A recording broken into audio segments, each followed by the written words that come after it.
nyanyi sejak kelas 2 SD sampai sekarang. Mimik iya biar gak kaku, terus sama artikulasinya. Berapa lama biasanya?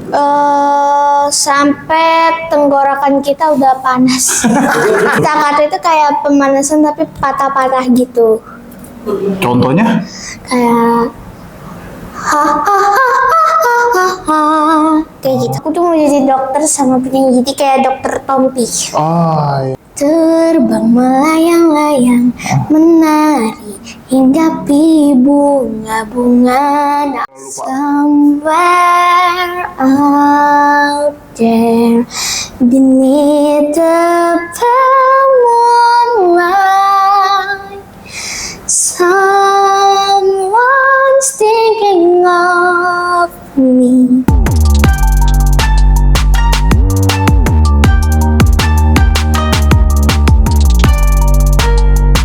Selamat malam rekan-rekan GD Kreatif, saya Andika. Hari ini masih di Uncle House. Hari ini kita ketemu calon idola cilik dari Depok nih. 2025, 2026, prestasinya banyak. Nanti dijelasin prestasinya apa aja. Namanya seperti nama gunung, Rinjani. Nah, Rinjani ini pernah ada di idola cilik dan pernah ada sering diundang di acara-acara di Depok. Jadi kita mau cerita tentang kisah inspiratif seorang penyanyi kecil dan cilik, gimana suka dukanya, mulai bernyanyi dari kapan, tantangan terbesarnya apa, hambatannya apa, dan lain-lain. Oke Rinjani, kita mulai? Oke. Ya Rinjani, saya Andika dari GD Kreatif. Dari Rinjani, kenapa sih suka nyanyi? Apakah hobi yang lain nggak suka kayak nari? Aku nyanyi emang hobi dari kecil, terus difokusinnya dari kelas 2 SD.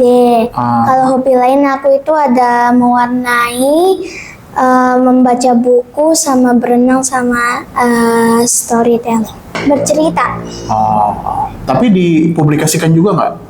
Kayak di status atau di mana? Iya, ada. Oke. Nah kalau nyanyi, sejak kapan nih kok Rinjani merasa bahwa punya talenta di nyanyi? Aku nyanyi sejak kelas 2 SD sampai sekarang. Tapi kalau sukanya dari kecil. Kira-kira waktu itu kenapa ya? Kenapa Rinjani itu mau untuk nyanyi, ikut lomba dan lain-lain? Atau pertama kali belajar dulu nggak sih nyanyi itu? Iya. Ada guru datang? Ada. Pakai piano apa hanya vokal biasa aja? Pakai keyboard. Pakai keyboard. Yang biasa dipelajari apa tuh awal-awal?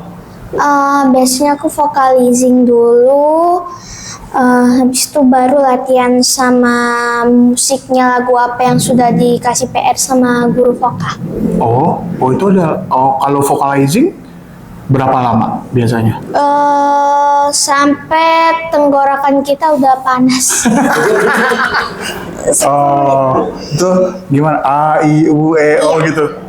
Kayak apa? Senam wajah atau langsung? Senam mimik iya biar gak kaku, terus sama artikulasinya. Artikulasi. Pengucapan. Iya, A, I, U, E, O. A, I, U, E, O. Nah, itu tangga nada nggak? Langsung nggak Iya, gitu? Tangga nada, pengucapan, sama staccato. Apa itu? Apa itu? Staccato itu kayak pemanasan tapi patah-patah gitu. Contohnya? Kayak kayak gitu. Iya, itu guys ya. Saya juga baru tahu. Karena bukan penyanyi jadi nggak tahu. Siap. Nah itu teknik-teknik itu belajar step by step atau Step per step. langsung bisa scaccato dulu, apa awalnya belajar biasa dulu atau gimana? Per step. Jadi nggak langsung gitu. Gurunya siapa? Kak Andante sama Kak Angel Bolmeyer. Ya. Terus sebelum lomba yang besar ikut lomba-lomba kecil dulu atau? Perform dulu sih, aku perform. Tapi pertama kali itu perform biasa, terus dikasih tahu sama Kak Dante ada audisi Idola Cilik, aku ikut sampai 80 besar. Wow, 80 besar Idola Cilik. Idola Cilik. Pesaingnya kan banyak tuh. Gugup nggak waktu itu? Lumayan sih, soalnya udah dari pagi, terus kebagiannya sore. Waktu di Idola Cilik, pesaingnya itu merasa Rinjani itu merasa lebih biasa aja atau gimana? Gugup apa enggak atau? Iya, ada yang merasa aku tuh kayak masih baru, masih biasa aja. Lagu favorit atau artis favorit yang biasa dibawa lagu apa? Kak Sherina Munaf, Sherina. terus Kak Queen Salman, terus Kak Maudy Ayunda. Maudy Ayunda, Perahu Kertas. Ya, Oh, berarti lagunya ballad ya? Rata-rata Iya. genre lagunya yang disuka kayak ballad gitu. iya, tapi sekarang lagi belajar lagu yang beat, Beat, contohnya? kayak Balon Udara dari Kak Sherina. Hah? Terus Sherina Munaf. Budi, ya, Oh. Budi dari Kenaur Ayu, terus Roaming guys. Kita agak roaming, jadi mohon maaf nih. Jadi kalau Sherina memang ya mungkin seangkatan juga sih dulu. Cuma lagu-lagunya beliau memang tidak begitu hafal. Kalau mau di Ayunda memang lumayan sih Perahu Kertas, tapi ballad arahnya. Kalau penyanyi luar negeri, aku suka Coldplay. Coldplay, Hmm. a different thing. Coldplay kan jazz. Lily James, terus Taylor Swift. Taylor Swift, ya the most pop Ya. and ballad ya, berarti pop and ballad ya. Klasik ya. Latihan piano juga nggak? Apa cuma nyanyi aja? Ya, dia belajar keyboard. Keyboard. Aku suka musik klasik. Aku emang suka musik klasik, tapi aku lagi belajar semua macam genre lagu. Oke. Yang paling menantang selama lomba dari Idola Cilik, dari apapun, kalau menurut Rinjani yang pernah dialami yang mana? Idola Cilik. Lagunya apa yang dibawakan? Itu kan aku baru pertama kali nyanyi dan masih kecil, saingannya ada umur 12, Oh iya, 13, kamu umur berapa waktu Idola Cilik? 9 tahun. Jauh ya, 9 ke 12, beda 4 tahunan. Terus apa yang dibawakan waktu Idola Cilik? Aku bawa Somewhere Out There sama lukisan Indonesia. Lukisan Indonesia. Lukisan. Coba dinyanyiin satu beat aja, sambil lupa. Somewhere out there beneath the pale moonlight, someone's thinking of me. Aku cuma dapat sampai itu, Siap. soalnya udah lama nggak nyanyi. Oke. Emang suaranya bagus di telinga ya. Saya di sampingnya bagus suaranya, emang bener. Terus yang paling sulit nih waktu pada saat perform atau apa namanya apa nih? Sulitnya tuh kita tuh harus gerakannya tuh harus sama dengan tempo musik, terus matanya kita harus fokus, apalagi kalau tuh lagunya dipilihin kayak Grand Final City Mall Rising Star, itu waktu itu aku paling sulit tuh di lagu Viva La Vida sama Un Poco Loco. Itu. Iya. Oh, Viva La Vida dari Coldplay ya. Oke. Untung tahu guys. Kalau nggak tahu malu juga. Untung ada yang tahu. Sorry. Ya memang kan itu semi koreo ya. Iya, sama dia beat cepet. Betul. Kalau di prosesi lomba gitu, sering yakin nggak sih kalau bisa menang gitu? Ya, yakin sih, cuman kadang ada rasa nggak yakin asal karena udah feeling jelek. Oh ya nggak boleh. Makanya kadang-kadang kan saya pernah ketemu di sini pernah ketemu juara lomba Olimpiade Sains Nasional matematik seluruh Indonesia tingkat TK, SD, SMP, juaranya itu. Dia selalu bilang itu, saya juga nggak yakin selalu menang gitu. Iya. Tapi kenapa ya? Tapi pas nyanyi atau pas lomba dia semangat gitu. Iya. Nah, kalau Rinjani perasaannya sama atau Sama. waktu di atas panggung gimana meyakinkan diri atau menghilangkan gugupnya? Biasanya aku muter-muter gitu, keliling-keliling gitu. Muter-muter gimana? Ya kayak lihat-lihat hiburan gitu. Oh, tapi bener bisa mengurangi stres. Iya. Berapa lama keliling-keliling? Pokoknya misalkan aku tampil nomor 22, berarti aku nomor 7 mulai muter-muter sampai nomor 18. Terus nanti turun, siap-siap minum, humming liter sedikit, maju. Biar gak sesek, gak nervous. Nah, kalau makanan atau minuman boleh semua, gorengan, apalagi itu apa sih namanya, es, gorengan, ice cream, permen, habis itu Indomie, mie gitu aku nggak boleh. Tapi kalau waduh, udah lombanya tuh senggangnya tuh jaraknya tuh ada 3 bulan, 4 bulan tuh boleh makannya. Tapi habis itu tetap harus makan kencur. kencur? Iya. Dibikin seblak nggak kencur? Nggak, bercanda. Tapi udah pernah makan seblak? Udah. Oh, udah. Kira nggak pernah juga.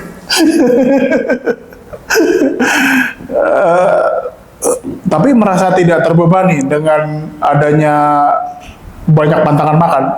Awal-awal aku terbebani, soalnya aku kan terbiasa. Enggak terbiasa juga, cuman kan mau makan es krim tinggal beli. Iya. Enggak dilarang-larang gitu. Tapi ya lama-kelamaan kan udah terbiasa.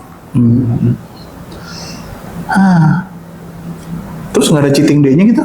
Masa Ada. 3 bulan nggak ada cheating day? Waduh, berat juga ya. Kalau saya sendiri juga berat kalau suruh kayak gitu. Cheating day-nya kapan? Kalau nggak mungkin, kalau Rinjani kayaknya nggak ada jeda 3 bulan buat lomba. Ada juga? Ada ini yang konser Bimba ini kan nanti April, 11 April. Berarti masih boleh ya? Masih, cuman sekarang lagi nggak boleh dulu karena nanti tanggal 5 Februari ada lomba. Apa itu lomba apa? Coba cerita. Lomba solo vokal di sekolah lab school. Rawamangun? Iya. Oh, lab school Kebayoran? Oh. Berapa banyak pesertanya yang mau ikut lomba? 40-an. Wow. Hadiahnya apa nih hadiahnya? Maksudnya ada uang tunai, trofi, terus sertifikat sama goodie bag. Kapan acaranya? Tanggal 5 Februari ini. 5 Februari. Kesiapannya apa aja nih untuk menuju ke sana? Lagunya, pastinya tuh lagu paket lengkap sama materi vokalnya, terus kostumnya, koreografinya, dan kesehatan. Kalau lagu apa yang akan dibawakan? Kupu-kupu dari Melly Guslo. Kupu-kupu jangan pergi. Iya. Oke, tahu. Si tahu. Oke. Terus baju, kostum yang pilih siapa? Mama sendiri? Mama. Mama bantunya di apa nih? Support dari mama, Di ayah? make up, koreografi, terus kostum. Tapi sempat ada perdebatan nggak sama mama? Oh, Iya. saya nggak mau warnanya pink, saya nggak mau warnanya putih. Biasanya kan Rinjani pasti punya style masing-masing ya? Iya. Gimana tuh biasanya berargumentasinya sama mama ya biasanya itu? Bukan masalah kostum sih, tapi kayak masalah bernyanyinya. Gimana bridging nyanyinya? Bernyanyi. Oh, posisi bernyanyinya. Iya. Biasanya yang sering dikomplain sama mama apa? Banyak. Contohnya? Kayak artikulasinya. Tapi mama rese nggak orang? Rese. Oh rese. Oh resenya masa ya serese itu? Enggak sih, cuma kadang-kadang ada yang nyebelin. Ya wajar lah kan demi kebaikan Rinjani. Tapi resenya apa yang paling rese? Kayak aku lagi nyanyi udah serius tiba-tiba disalahin. Oh, tapi kan mungkin salahnya itu nadanya yang salah, artikulasinya yang salah, atau yang paling banyak disalahin apa? Biasanya artikulasinya. Kan bahasa Indonesia ya. Kan Iya. mother language kita kan Indonesia. Sering keplesetnya tuh artikulasi di mana? Di A, E. Huruf A dan huruf E. Contoh? Misalkan terbang, terbang. Oh, pronunciation-nya salah Iya, gitu. sama double-double huruf. Bunga-bunga jadi bunga-bunga. Bunga tadi bingung juga contohnya gimana bunga doa apa tadi Kan kayak gini. Terbang melayang-layang, menari hinggapi bunga-bunga. Nah, aku sebelumnya tuh kayak bunga-bunga. Engnya tuh double. nada kalau itunya sama apa liriknya sama bunga cuma artikulasinya sama. Aku suka sering-sering double huruf. oke ya itu guys ya ternyata artikulasi bukan cara pengucapan doang pengucapan nada yang salah dari itu juga masuk ke artikulasi ya oh soalnya saya baru tahu nih ya. Cita-cita kedepannya Rinjani sebenarnya mau jadi tetap di entertainment atau mau jadi profesional atau mau jadi apa sih sebenarnya cita-cita ya Aku tuh mau jadi dokter sama penyanyi, jadi kayak dokter Tompi. oh iya dokter Tompi itu dokter dulu baru nyanyi Iya. dia kalau Rinjani nyanyi dulu baru jadi dokter Iya. mau jadi dokter apa emang Dokter anestesi. oh anestesi emang tahu apa Dokter bedah. bukan Dokter bius. oh, dokter bius ya harapan ke depan dari Rinjani apa nih Semoga bisa mencapai cita-cita aku. oh cita-citanya cuma jadi dokter nggak pengen jadi pengusaha Enggak. Enggak. Oh, coba dipikir-pikir lagi deh. Tips and trick buat teman-teman yang baru mulai. Kamu kan dari umur 9 ya? Apa tuh? Biar semangat nyanyi, biar ikut lomba tuh sering menang kayak Rinjani apa? Menurut aku itu buat temen-temen khususnya yang lagi belajar nyanyi, yang suka bernyanyi itu kita tuh harus berani dalam mencoba sesuatu hal, termasuk kalau kita sedang ingin berlomba. Tidak apa-apa jika kita tuh kalah atau gagal. Kalah atau menang itu tuh hal biasa dalam perlombaan. Kalah itu tuh artinya kita harus belajar lagi. Kalau menang kita harus lebih giat dan lebih bagus lagi untuk kedepannya. Gitu aja. Mantap. Rinjani bilang tanggal 5 udah ya, kita udah banyak cerita ya. Iya. Setelah tanggal 5 ada event besar apa lagi yang akan dihadiri Rinjani ini? Konser Bimba. Konser Bimba. Konser Bimba, Kak Arsya Komposer. Kak Arsya Komposer. Itu nyanyi apa? Pencipta lagu apa? Kak Arsya itu tuh seorang komposer musik dan pencipta lagu. Band. Enggak, sendiri. Oke. Coba dong promoin dong buat tanggal 11 April nanti dong. Kira-kira Rinjani nggak bakal berubah cita-cita kan? Enggak. Tiba-tiba cita-citanya jadi penari nih nanti nih orang tuanya bingung nih nggak yakin oh nggak bisa nari yakin ya jadi penyanyi terus ya oke siap jadi itu aja itu pertanyaan bodoh aja sih sebenarnya ya guys jadi yang saya simpulin kita ngobrol sama Rinjani hari ini yang pertama untuk mencapai suatu proses itu lama tadi udah diceritain Rinjani juga nggak usah pantang menyerah tetap latihan dan lain-lain jadi proses tidak akan mengkhianati hasil. Jadi dari saya cukup. Tadi Rinjani udah kasih semuanya cerita-cerita dan tipsnya juga. Mungkin kedepannya kita bakalan mampir kalau ada acaranya Rinjani kita bisa live nanti di YouTube atau acara bisa collab nanti. Jadi begitu aja dari Om Dika dan Rinjani. Selamat malam. Nah.